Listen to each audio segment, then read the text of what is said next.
시간 함께 살펴볼 하나님의 말씀은 사도행전 4장 1절에서 22절까지 말씀입니다. 사도행전 4장 1절에서 22절까지 말씀입니다. 신약 192페이지쯤에 있습니다.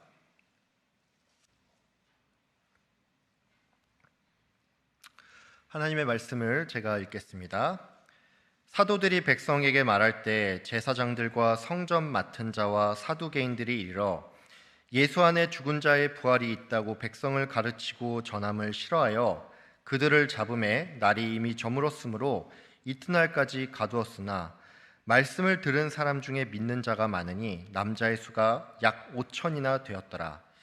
이튿날 관리들과 장로들과 서기관들이 예루살렘에 모였는데 대제사장 안나스와 가야바와 요한과 알렉산더와 및 대제사장의 문중이 다 참여하여 사도들을 가운데 세우고 묻되 너희가 무슨 권세와 누구의 이름으로 이 일을 행하였느냐. 이에 베드로가 성령이 충만하여 이르되 백성의 관리들과 장로들아, 만일 병자에게 행한 착한 일에 대하여 이 사람이 어떻게 구원을 받았느냐고 오늘 우리에게 질문을 한다면 너희와 모든 이스라엘 백성들은 알라. 너희가 십자가에 못 박고 하나님이 죽은 자 가운데서 살리신 나사렛 예수 그리스도의 이름으로 이 사람이 건강하게 되어 너희 앞에 섰느니라. 이 예수는 너희 건축자들의 버린 돌로서 집 모퉁이의 머릿돌이 되었느니라. 다른 이로서는 구원을 받을 수 없나니 천하 사람 중에 구원을 받을 만한 다른 이름을 우리에게 주신 일이 없음이라 하였더라. 그들이 베드로와 요한이 담대하게 말함을 보고 그들을 본래 학문 없는 범인으로 알았다가 이상히 여기며 또 전에 예수와 함께 있던 줄도 알고 또 병 나은 사람이 그들과 함께 서 있는 것을 보고 비난할 말이 없는지라. 명하여 공회에서 나가라 하고 서로 의논하여 이르되 이 사람들을 어떻게 할까? 그들로 말미암아 유명한 표적 나타난 것이 예루살렘에 사는 모든 사람에게 알려졌으니 우리도 부인할 수 없는지라. 이것이 민간에 더 퍼지지 못하게 그들을 위협하여 이후에는 이 이름으로 아무에게도 말하지 말게 하자 하고 그들을 불러 경고하여 도무지 예수의 이름으로 말하지도 말고 가르치지도 말라 하니 베드로와 요한이 대답하여 이르되 하나님 앞에서 너희의 말을 듣는 것이 하나님의 말씀을 듣는 것보다 옳은가 판단하라. 우리는 보고 들은 것을 말하지 아니할 수 없다 하니 관리들이 백성들 때문에 그들을 어떻게 처벌할지 방법을 찾지 못하고 다시 위협하여 놓아주었으니 이는 모든 사람이 그 된 일을 보고 하나님께 영광을 돌림이라. 이 표적으로 병 나은 사람은 40여 세나 되었더라. 아멘. 귀한 찬양 감사합니다. 모두 예수 믿고 구원받는 그 큰 은혜를 다 누리시는 여러분들 되길 바랍니다. 주일 오예배 나온 성도님들 환영합니다. 우리 오늘 오전에 예수사랑 초청 주일 예배를 드렸죠. 많은 분들께서 이날을 위해서 기도를 하고 또 어떤 분은 작정 대상자 분들께 찾아가서 제발 교회 한 번만 같이 가자 이렇게 하면서 굉장히 여러 번 권면을 했을 텐데 아마 이 때문인지는 모르겠지만 이제 오늘 오전 예배가 끝나고 드디어 다 끝났네. 당분간은 좀 쉬어야지. 이렇게 생각하는 분도 계실 것 같습니다. 여러분 근데 우리가 예수님을 전하는 일이 물론 이렇게 1년에 한 번 날을 잡고 또 작정해서 하는 것도 필요하지만 전도라는 것이 1년에 딱 한 번 하고 끝나는 그런 게 아니잖아요. 그런 의미에서 오늘은 이 사도행전 말씀을 통해서 이 전도에 대한 사명을 다시금 좀 생각해보는 시간을 가지도록 하겠습니다. 오늘 우리가 살펴볼 본문은 베드로와 요한이 이 유대 종교 지도자들에게 체포가 되어서 신문을 받는 그 내용을 담고 있습니다. 베드로는 오늘 본문에 앞서서 이 40여 년 동안 안진뱅이였던 한 사람을 이 예수 그리스도의 이름으로 고치고 또 사람들에게 복음을 선포했는데 이에 상당히 많은 사람들이 예수님을 믿게 됐습니다. 사도들이 백성들을 향해서 이 예수님께서 어떤 분인지를 가르치고 있을 때 제사장과 성전 맡은 자 또 사두개인들이 이 자리에 이르렀는데 이 사람들은 예수님을 줄곧 괴롭히던 자들로서 특별히 예수님을 죽이는 일에 앞장섰던 사람들이었죠. 이 제사장과 성전 맡은 자들은 당시의 그 유대교의 종교 지도자로서 사회적으로 볼 때 기득권층이었는데 특이하게도 이 사람들 대부분은 사두개인이었습니다. 사두개파는 예수님 당시에 이 유대교의 바리새파와 함께 가장 큰 두 분파 중에 하나였는데 이 두 종파 간에는 큰 차이점이 있었습니다. 그게 뭐냐면 사두개인들은 이 바리새인들과는 좀 다르게 부활을 믿지 않았을 뿐만이 아니라 모세 오경만을 정경으로 인정을 했고 또 천사나 영생과 같은 이 영적인 것에 대해서는 전혀 받아들이지를 않았습니다. 심지어 이 사두개인들은 메시아에 대한 생각마저도 좀 달랐는데 이들에게 있어서 메시아 사상은 그냥 하나의 이상일 뿐이었습니다. 사두개인들은 이처럼 부활도 믿지 않고 또 영적인 존재나 메시아조차 받아들이지 않았는데 이거는 바꿔 말해서 이들이 오로지 현세에서 잘 되고 복받는 일에만 관심이 있었다라는 말이고 이런 맥락에서 사두개인들은 자신의 정치적인 입지와 권력 유지를 위해 이 로마 정부에 굉장히 협조적이었고 그 결과 이들은 당시에 제사장직부터 각종 요직을 도맡았다는 사실입니다. 제사장과 성전 맡은 자 그리고 사두개인들은 이 사도가 전하는 말을 굉장히 싫어해서 이들을 잡아서 가뒀는데 이제 본문 2절과 3절을 제가 좀 읽겠습니다.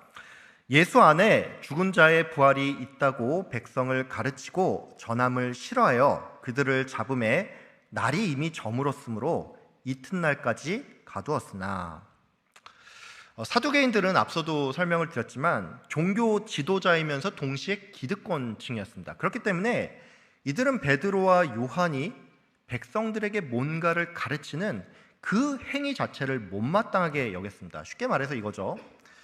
병든 자를 고치는 것은 이거는 나름 선한 일이니까 어느 정도 용납할 수가 있는데 솔로몬의 행각에서 백성들에게 설교를 하는 것은 이들 입장에서 볼 때는 소위 선을 넘은 행위라는 것입니다.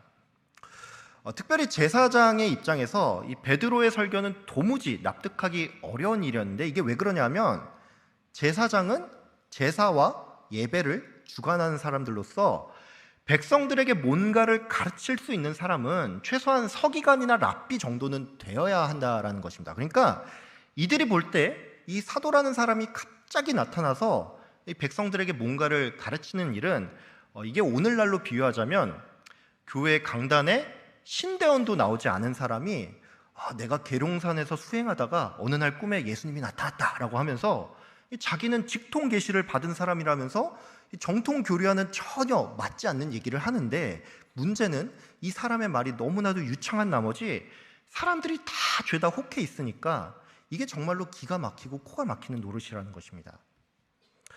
제사장들은 방금 전에 설명드린 이유로 이 사도들의 가르침을 싫어했는데 성전 맡은 자들 또한 이 사도들이 마음에 들지 않기는 마찬가지였습니다. 왜냐하면 이들은 성전의 치안과 이 질서 유지에 임무가 있었는데 사도들의 설교는 너무나 선동적이었고 이런 이유로 폭동이 일어날 가능성이 있었기 때문입니다. 이처럼 이들은 각자의 이유로서 사도들의 말을 듣기 싫어했는데 결국 요약을 하자면 이들은 사도들이 어떤 기적을 베풀어서가 아닌 결국 그들이 전하는 이 예수 안에 죽은 자의 부활이 있다라는 이 말을 싫어했다라는 사실입니다. 한마디로 세상은 성도가 전하고자 하는 복음의 메시지를 싫어한다는 것입니다. 여러분 우리가 조금만 생각을 해보면 알 수가 있지만 이 세상은 기독교 자체를 싫어하지 않습니다. 다른 말로 내가 직장 생활을 하든 가정 생활을 하든 또 어떤 사회 생활을 할 때 내가 단지 교회를 다닌다는 그 이유만으로 나를 핍박하는 사람은 거의 없습니다. 세상이 기독교를 거부하는 가장 큰 이유는 결국 성도가 전하는 그 말 때문입니다. 바꿔 말해서 만약에 성도가 그냥 도덕적으로 바르게 사는 일에만 관심이 있고 입을 다물면서 산다면 세상은 절대로 기독교를 욕할 일이 없습니다. 세상이 기독교에게 바라는 것은 도덕이지 복음이 아닙니다. 제가 여러분의 이해를 돕기 위해서 예를 하나 좀 들겠습니다. 여러분도 잘 아시겠지만 그 불신자들 기준에서 천주교와 개신교의 이미지는 상당히 다릅니다. 적어도 우리나라 안에서 천주교의 이미지는 냉정하게 말해 개신교보다 좋습니다. 왜냐하면 여러 가지 이유가 있겠지만 이 가장 큰 이유는 천주교인들 대부분이 기독교인과 비교를 했을 때 딱히 전도를 하지 않기 때문입니다. 저의 주변에 지금도 이제 천주교인 지인이 몇 명 있습니다. 심지어 저의 지인 중에는 이 카톨릭 대학교, 해와 있는 이 카톨릭 대학교에서 이 윤리 신학을 가르치는 이제 교수면서 신부인 분도 있는데, 제가 어릴 적에 이제 이 지인 중에 한 명에게 천주교인은 왜 전도를 잘 하지 않느냐 이런 질문을 하면서 이 마태복음 28장의 말씀을 들어 예수님께서는 땅 끝까지 복음을 전하라라고 했는데 그렇다면 우리 또한 복음을 전해야 하지 않아? 이런 말을 제가 했거든요. 근데 그 지인은 저의 이 말을 듣고 나서 저의 이 말이 굉장히 시대착오적인 이 무례한 발언이라면서 저를 약간 좀 무시했습니다. 여러분 우리 주변에 보면 천주교인이 생각보다 없죠. 한 리서치에 따르면 이제 우리나라 인구 중에 그래도 한 11.4% 정도가 천주교인이라고 하는데, 체감상 천주교인이 별로 없는 것처럼 느껴지는 까닭은 그들 중에 상당수가 자기의 신앙을 어지간해선 말하지 않고 무엇보다 나름 오랜 시간 동안 알고 지낸 사이라도 야, 너 예수님 믿어야 천국 갈 수 있어, 이런 말을 하는 경우가 좀처럼 없기 때문입니다. 기독교인 기준에서 볼 때 이런 천주교인들의 모습은 마치 물에 물 탄 듯, 술에 술 탄 듯 그렇게 보일 수가 있지만, 세상 사람들 기준에서는 내가 듣기 싫어하는 말을 천주교인이 굳이 하지 않으니까 이게 도리어 조금 나이스하게 보일 수 있다라는 것입니다. 가끔 보면은 그 교회 안에서조차 야, 요즘 시대가 어느 때인데 꼭 그렇게 말로 전해야 해? 내가 그냥 바르게 살고 착하게 살면 그만이지, 뭐 이렇게 말씀하는 분들이 종종 계시죠. 여러분, 근데 이런 말은 뭐 얼핏 들으면 굉장히 세련돼 보이고 또 나름 그럴듯해 보일 수가 있지만, 결국 복음이 빠진 선행은 생명이 없는 것이고, 또 이런 행동은 따지고 보면 다른 종교인이나 그냥 무신론자조차도 할 수 있는 일이기 때문에 그 자체로서는 그 어떤 특별한 의미도 없습니다. 저희 교구분 중에 이제 이런 분이 계십니다. 평생 교회를 다니지 않다가 코로나 기간 중에 마음이 너무 울적하고 답답해서 이제 길을 걷다가 교회 십자가를 보고 교회를 나가야겠다라고 생각을 하고 이제 교회를 나온 분이 계시는데, 이분은 자기가 교회에 나오니까 이 말로 다 할 수 없는 평안이 자신에게 임하면서 자연스럽게 이 믿음이 생겼다라고 했습니다. 굉장히 특이한 경우죠.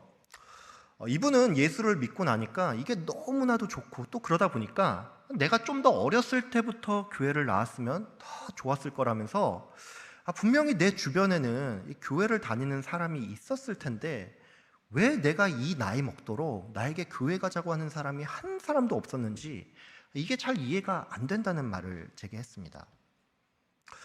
여러분, 제가 이분의 말에 어떻게 대답을 했을 것 같습니까? 저는 이렇게 말했습니다. 내가 예수를 믿는 것은 결국 하나님의 계획 안에 있는 것이고, 그렇기 때문에 내 생각에는 내가 어릴 적부터 교회 나가는 게 좋아 보일 수가 있지만 하나님 입장에서는 이게 베스트 타이밍이기 때문에 성도님이 이제서야 예수님을 만나게 된 것이다. 제가 이렇게 말을 했습니다. 여러분, 저의 이 말은 뭐 신학적으로 볼 때는 분명히 맞는 말이죠. 근데 제가 이것과는 별개로 조금 뼈아프게 느낀 것이, 이분이 교회를 나오기 전까지 그 오랜 시간 자기에게 전도를 하는 사람이 없었다는 사실입니다. 여러분, 이 성도님 주변에 예수님 믿는 사람이 없었을까요? 당연히 아닐 겁니다. 근데 그 누구도 결국 말로 예수를 전하지는 않았다는 것이죠. 여러분, 우리가 좋든 싫든 복음을 말로 전해야지만 결국에는 결실을 맺을 수가 있습니다. 가끔 보면은 노방 전도에 대해서 이게 좀 억지스럽고 별로다라고 말하는 분들이 계시죠. 이런 분들은 요즘 같은 시대는 결국에는 관계 전도를 해야 한다라고 말을 하는데, 관계 전도가 뭡니까? 좋은 관계를 유지를 하다가 이제 기회를 보고 예수님을 전하는 것이 관계 전도이죠. 참으로 안타깝지만 이런저런 이유를 대면서 이 기존의 전도에 대해서 회의적인 사람치고 관계 전도를 제대로 하는 사람을 제가 본 적이 없습니다. 여러분, 만약에 기독교인이 그냥 바르게 살아가고 또 선행을 베푸는 일에만 관심을 갖는다면 이 세상에서 기독교인을 욕할 사람은 단 한 사람도 없을 겁니다. 문제는 욕은 먹지 않겠지만 전하지 않으니까 기독교가 그 시대에서 끝나버릴 수도 있다는 얘기죠. 사도들과 베드로가 복음을 전했을 때 수없이 많은 사람들이 예수님을 믿었습니다. 근데 동시에 극렬한 반대 또한 있었죠. 여러분, 복음이란 원래 그런 것입니다. 예수의 복음은 진짜이기 때문에, 즉 이 복음을 듣는 사람은 생명이냐 죽음이냐 이것을 선택하는 문제를 경험할 수밖에 없고, 기존에 내가 믿던 모든 것이 무너지는 일대 지각 변동이 일어나기 때문에 심한 반대가 있든지 격렬한 환영이 있든지 둘 중 하나가 나타날 수밖에 없습니다. 여러분, 그런 의미에서 우리는 선택을 해야 합니다. 젠틀하고 나이스해 보이지만 아무 생명도 전하지 못하는 그냥 좋은 사람으로 남을지, 아니면 사람들에게 불편을 좀 안겨주지만 생명을 전하는 진짜 성도로 남을지 결정해야 합니다. 바라기는 베드로와 요한이 병자를 고친 후에 여기서 멈추지 않고 예수님을 전했던 것처럼 여러분들 또한 입술로서, 말로서 예수님을 전하는 일에 힘쓰시는 저와 여러분들 다 되시길 바랍니다. 제사장들과 성전 맡은 자 또 사두개인들은 사도들을 가두었지만 그럼에도 불구하고 예수를 믿는 자들은 점점 늘어났고, 그 결과 믿는 자 중에 남자의 수만 5천이 되었습니다. 남자의 수만 5천이 되었다라는 말은 자녀들과 여자의 수까지 쳤을 때 대략 2만 명 가량의 사람들이 예수님을 믿게 됐다라는 말인데, 이 2만 명의 사람들이 예수를 믿게 됐다라는 사실은 분명히 유대교 지도자들에게 있어서는 굉장히 충격적인 일이었을 겁니다. 예수님 당시의 예루살렘 인구는 학자들의 추산에 따르면 대략 6만에서 7만 정도 되었는데, 이게 무슨 말이냐면 예수님이 승천한 뒤에 사도들이 복음을 전하기 시작했고 얼마 지나지 않아서 이 예루살렘 인구의 3분의 1가량이 기독교로 개종을 했다라는 얘기입니다. 그러니까 유대교 지도자들 입장에서는 이거는 너무나 급격한 변화이기 때문에 이들은 공회를 열어서 이 일을 최대한 빠르게 처리할 필요가 있었다라는 얘기죠. 대제사장과 장로들 그리고 서기관들은 사내들인 공회를 연 다음에 사도들을 가운데 세우고 너희가 무슨 권세와 누구의 이름으로 이런 일을 행했는지라고 물어봤는데, 참고로 마태복음 21장에도 이와 비슷한 장면이 나옵니다. 예수님께서 성전에서 가르칠 때 역시나 대제사장과 장로들이 나와서 네가 무슨 권위로 이 일을 하느냐 이렇게 묻는 장면이 나오죠. 여러분, 사내들인 공회는 왜 사도들에게 이 예수님에게 했던 것과 같은 질문을 했을까요? 정말로 궁금해서 이 같은 질문을 한 걸까요? 당연히 아니겠죠. 우리도 가끔 그렇지만 사람들은 뭔가 답을 정해놓고 질문할 때가 있습니다. 뭐 예를 들어서 이제 여자 성도님들이 남편분들께 여보 나 요즘 살찐 것 같지 않아? 뭐 이런 질문을 할 때가 있는데, 이런 말은 특별히 남자 성도님들께서 시험에 들지 않기 위해 깨어 기도하면서 그 가운데 잘 들어야 합니다. 이런 질문은 질문이라기보다는 이 아내가 듣고 싶은 대답을 알아서 잘 눈치껏 해야 한다는 말이죠. 실제로 이제 오늘 이 본문도 헬라어 본문을 직역을 하면 이게 단지 질문이 아님을 조금 더 명확히 알 수가 있습니다. 한글 성경은 너희가 무슨 권세와 누구의 이름으로 이 일을 행했냐라고 나와 있는데, 실제 헬라어 본문은 이 너희를 의미하는 휘메이스라는 단어가 문장의 가장 마지막에 들어갑니다. 그러니까 이 원문을 우리가 조금 더 와닿게 번역을 하자면 무슨 권세와 누구의 이름으로 이런 일을 행했냐, 너희 따위가, 이 말이라는 것이죠. 사내들인 공회는 처음부터 비난과 정죄의 목적을 가지고서 질문을 했고, 베드로는 이 질문에 성령으로 담대하게 대답을 했는데, 어떻게 대답을 했는지 이제 본문 8절부터 12절까지를 한 절씩 교독하겠습니다. 제가 먼저 8절을 읽겠습니다. 이에 베드로가 성령이 충만하여 이르되 백성의 관리들과 장로들아, 만일 병자에게 행한 착한 일에 대하여 이 사람이 어떻게 구원을 받았느냐고 오늘 우리에게 질문한다면, 너희와 모든 이스라엘 백성들은 알라. 너희가 십자가에 못 박고 하나님이 죽은 자 가운데서 살리신 나사렛 예수 그리스도의 이름으로 이 사람이 건강하게 되어 너희 앞에 섰느니라. 이 예수는 너희 건축 진 모퉁이의 머리털이 되었는다. 함께 읽겠습니다. 다른 이로서는 구원을 받을 수 없나니 천하 사람 중에 구원을 받을 만한 다른 이름을 우리에게 주신 일이 없음이라 하였더라. 아멘. 베드로는 성령의 역사하심으로 이 굉장히 위압적인 분위기 가운데서도 전혀 주눅이 들지 않았는데, 먼저 그는 이 자신이 행한 일을 병자에게 행한 착한 일이라고 설명했습니다. 베드로가 이같이 말한 데는 이제 크게 두 가지 의도가 있다라고 할 수가 있습니다. 첫 번째는 우리가 일으킨 이 이적이 말 그대로 선한 일이라는 얘기고, 이제 두 번째는 그렇기 때문에 너희는 지금 칭찬은 못할 망정 뭐하러 이 일에 대해서 굳이 꼬투리를 잡느냐, 이 의미도 담겨 있다라고 할 수가 있습니다. 베드로는 이어서 너희가 십자가에 못 박았지만 하나님께서 살리신 그 예수의 이름으로 이 사람이 건강하게 되었다라고 했는데, 이건 또 무슨 말이냐면 예수님께서 살아나시고 병자가 나은 것이 모두 하나님의 뜻이니 예수님을 전하는 것은 당연한 일이며, 그렇기에 너희가 이 일에 반대하는 것은 부당하다는 얘기입니다. 베드로는 마지막으로 시편 118편의 말씀을 인용하여 예수님은 건축자들이 버린 돌로서 너희는 비록 예수를 배척했지만 하나님께서는 이 예수를 모퉁이 돌, 즉 만민을 구원하는 기초로 삼았음을 역설하였습니다.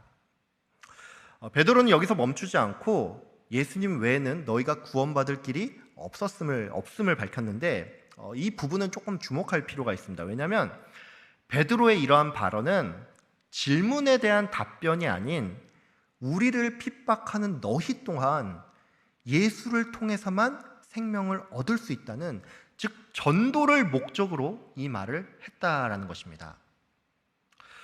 베드로는 솔직히 산헤드린 공회가 질문을 했을 때 이에 맞는 답만 하고 말을 끝냈어도 됩니다. 너희가 누구의 이름으로 이 일을 행했냐라는 질문에 예수의 이름으로 이 일을 행했다라는 이 말만 하면 된다라는 것이죠. 베드로는 여기서 더 나아가 예수님 외에는 구원 얻을 자가 없다라는 말을 했는데, 여러분 이것이 의미하는 바는 성도의 모든 말과 행동이 예수를 증거해야 하고, 특별히 나를 괴롭게 하고 힘들게 하는 그 사람에게까지 복음을 전해야 한다라는 말입니다. 여러분 근데 이게 말처럼 쉽지가 않죠. 조금 부끄러운 얘기인데 솔직히 저 또한 이게 굉장히 어렵다는 걸 압니다. 왜냐하면 제가 직장 생활을 했을 때 조금 싫어했던 한 분이 있었는데, 이분이 틈만 나면 그렇게 교회 욕을 좀 많이 하는 사람이었거든요. 저는 그래서 당시 이 사람을 보면서 그래 너는 그렇게 살다가 결국 지옥에나 가겠지, 이런 생각을 하면서 내가 죽었다 깨나도 저 인간한테는 복음 전하지 않을 거야, 이런 다짐을 하면서 살았던 적이 있습니다. 여러분 이런 과거가 저에게 있는데 제가 어떻게 여러분께 여러분을 힘들게 하는 그 사람에게도 복음을 전하십시오, 이런 권면을 할 수가 있겠습니까? 여러분 근데 제가 그럼에도 불구하고 이것을 권면드리는 까닭은 오히려 이 일이 사람의 의지로는 할 수 없기 때문입니다. 여러분 베드로의 입장에서 한번 생각을 해보길 바랍니다.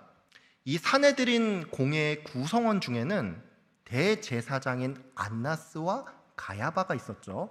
이들은 예수님을 죽이던 일에 가장 앞장섰던 사람들입니다. 베드로가 이 사람들을 눈앞에서 봤을 때 베드로의 심장은 어땠겠습니까?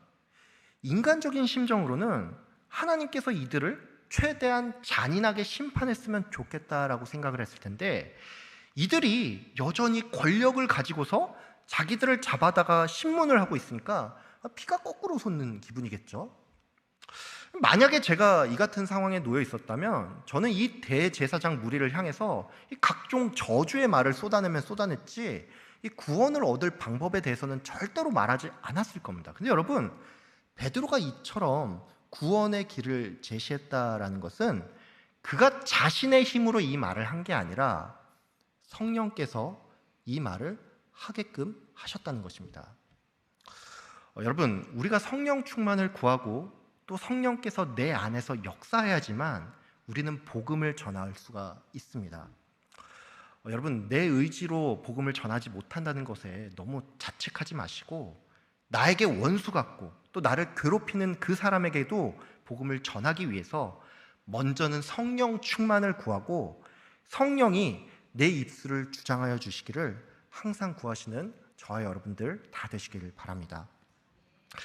사내들인 공회는 이 베드로의 답변을 들으면서 이 일이 좀 이상하게 느껴졌습니다. 왜냐하면 이들은 분명히 어부 출신이고 또 그 학문이라고 해봤자 별 볼 일 없는 수준일 텐데 이들이 너무나 박식하고 조리 있게 말하니까 이 뭐라고 항변을 할 수가 없었습니다.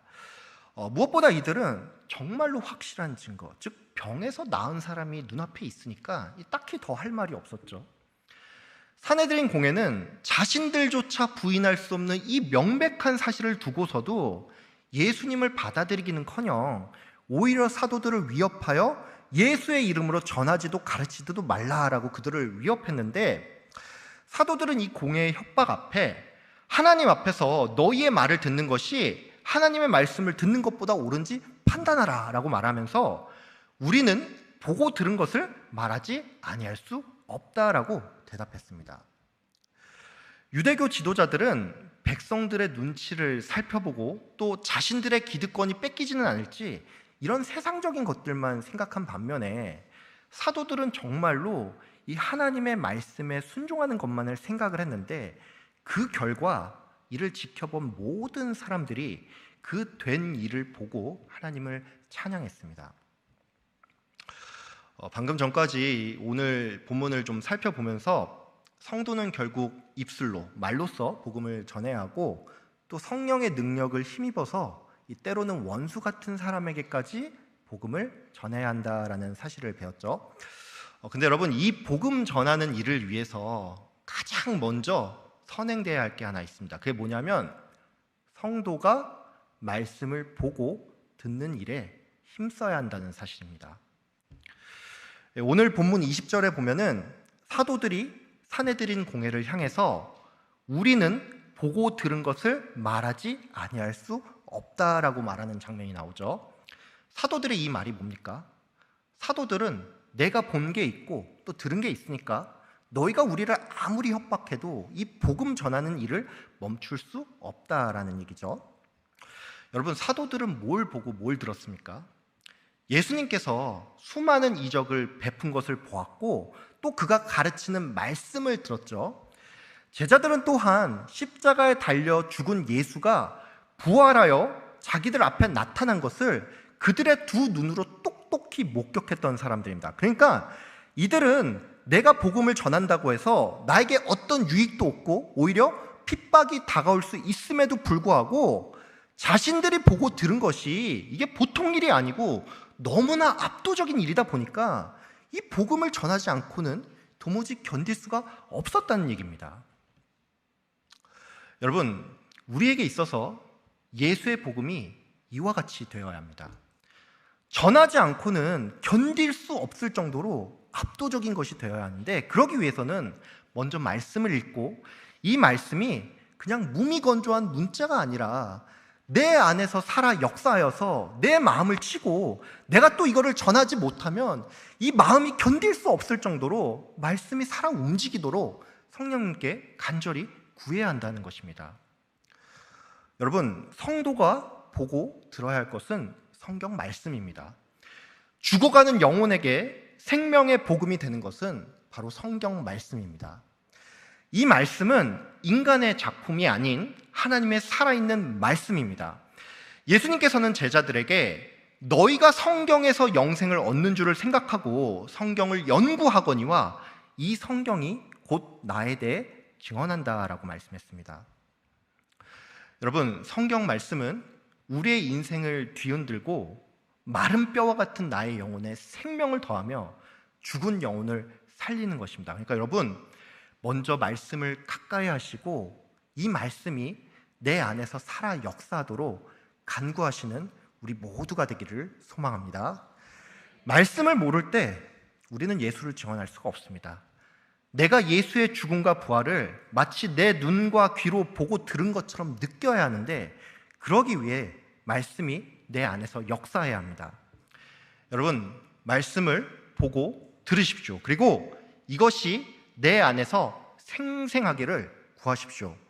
우리가 말씀을 가까이 하고 말씀이 내 안에서 역사할 때 우리는 예수님의 참 증인으로 살아갈 수가 있습니다. 아무쪼록 이 자리에 참석하신 여러분 모두 예수 그리스도의 복음을 말씀으로 체험하시고 또 이것을 세상에 담대히 증하면서 살아가시기를 주의 이름으로 축복하며 기도합니다. 기도하겠습니다. 참 좋으신 하나님 아버지, 감사합니다. 오늘 또 예수사랑 초청주의를 위해 또 우리가 이렇게 기도하고 달려왔는데 많은 분들이 또 이 자리에 오시고 또 예수 그리스도의 복음을 듣게 하여 주심에 감사합니다. 하나님, 바라옵기는 주님께서 그 마음 가운데 역사하여 주셔서 그냥 왔다 그냥 돌아가는 것이 아니라 예수 그리스도의 복음이 내 마음에서 계속 생각나고, 그래서 예수를 찾고 그 가운데 생명을 발견할 수 있는 그런 귀한 시간이 될 수 있도록 주님 인도하여 주시옵소서. 하나님, 이를 위해서 우리가 또 기억해야 할 것이 있습니다. 하나님, 우리가 성도로서 먼저 믿은 자로서 복음을 전하는 이 일에 꾸준히 힘쓸 수 있도록 주님 저희에게 힘을 더하여 주시옵소서. 우리의 입술로서 주의 복음을 선포하며 또 나의 힘과 능력과 의지로서 이 일을 하는 것이 아니라 성령 충만함으로 우리에게 괴로운 자, 우리의 마음을 힘들게 하는 자, 원수 같은 자들에게까지 예수 그리스도를 증언하는 우리의 삶이 될 수 있도록 주님 인도하여 주시옵소서. 하나님, 말씀을 보기를 원합니다. 주의 말씀이 내 안에서 살아 역사하고 생생하게 느껴지도록, 그리하여 복음을 전하지 않고는 배길 수 없을 정도로 그 마음 가운데 말씀이 차고 넘치도록 하나님, 우리가 말씀에 집중하고 또 그 가운데 우리에게 복되고 귀한 은혜가 넘치는 우리 모두가 될 수 있도록 주님 인도하여 주시옵소서. 감사드리며 예수 그리스도의 이름으로 기도드립니다. 아멘.